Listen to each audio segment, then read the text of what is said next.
Just look at those figures. I mean, if we go on like this, the firm will be ruined. Salaries and wages are up 300%. Look at this.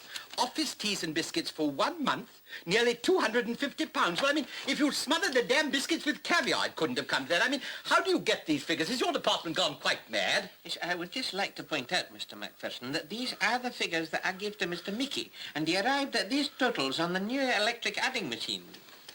Mickey, come into my office, please. This is MacLeod here, sir. I want to talk to Mickey. I expect he's in his own office, sir. I am talking to his office. This is my office, sir. No, it's not. Are you sure? Positive? Oh, nonsense. The man's a perfect fool. He's in Mickey's office. He doesn't realize it. Never mind, I'll see if he's in with Mr. Graham. Yes, sir. Is that you, Graham? Oh, no, sir. This is Jock Monroe at the front. Well, is Mr. Graham with you? No, sir. There's only myself and Jock MacDonald. Who is Jock MacDonald? The new lorry driver, sir. Well, what is Jock MacDonald doing in Mr. Graham's? No, never mind. I don't want to talk to him. I think you'll find that Mr. Graham is in the showroom, sir. Just allow me to press that button there.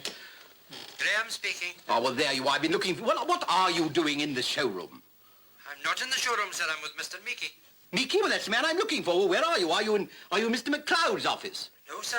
I'm in Mr. Martin's office. Well, you better stay where you are and I'll come and find you. I really don't know what's the matter with the staff today. None of them seem to know where they are.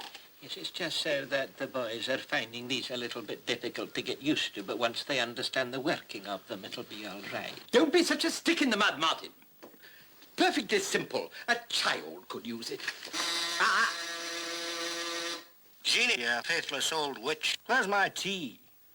I had a bit of a rough night last night, and I've got a tongue you could roast chestnuts on. MacLeod, will you spare us your symptoms and take an aspirin?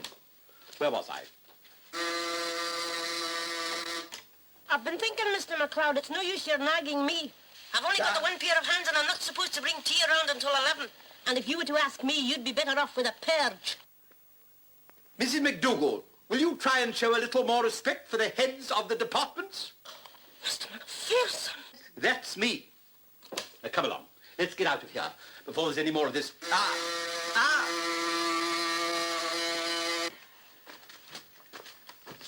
Don't be absurd, Martin. Adding machines don't make mistakes. That's the whole point of adding.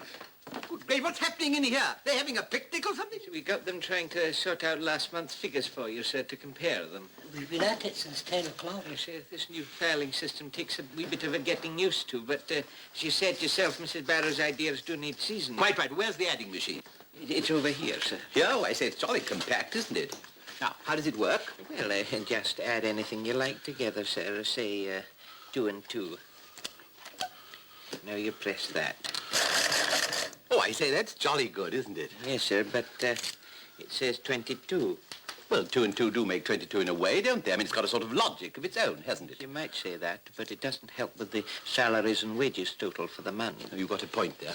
Perhaps that was a bit too simple for it. Let's give it something it can really get its teeth into. Now then, give me a number. £142, 15 and 9. Divided by £3, 7 and 6pence. There you go. Somebody's been tampering with it. Well, there's none of us in this office, sir, have anything to do with machinery. Well, you better find somebody who does and tell Mrs. Barrows. In the meantime, you can go back to your old system. Just as you say, Mr. MacPherson.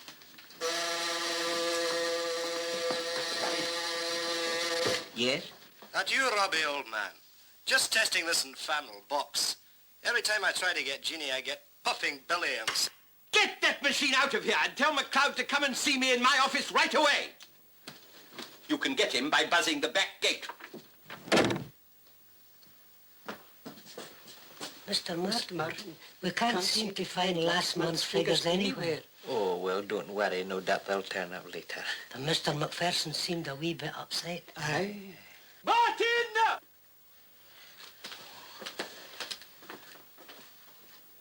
Martin! Robert, don't shout. You'll burst a blood vessel. Use the intercom. It's no damn good! Martin! Martin! Were you calling me, sir? What is the meaning of all this?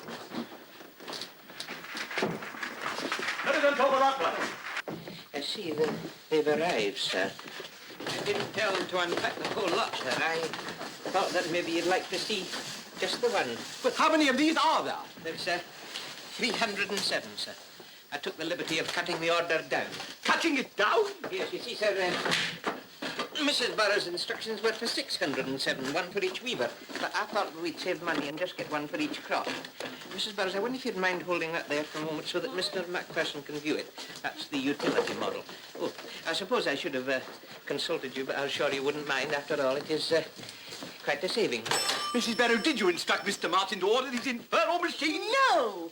Well, yes, in a way, I suppose I did, but I meant 1 o'clock, Mr. Martin, 1. Really, Mr. Martin, I don't dig how you could... Mrs. Barrow, if we go on like this, the only thing we'll dig will be our own graves, really. I'm not a bottomless well, Martin. You must realize we haven't got all this money to throw around. What am I expected to do with all these? Shouldn't worry yourself, sir. I'm sure that something can be arranged. Are you, Martin? Yes, I think. Oh, well, that's settled then. Those are my instructions. I want everybody to get this perfectly clear in my mind. I mean, in your minds. Mr. Martin will see what can be arranged. I want all these clocks removed. I'm not going to pay for them even if they sue me. They can't sue me, can they? Won't come to that. You won't let it come to that. I don't think you have any need to worry about that. I think I want an aspirin. Or do I? Yes, I'm sure I do. This is all your faults. Oh, weave yourself something out of that. You're a canny man, Mr. Martin, right enough. Aye. All right, boys, back to the warehouse.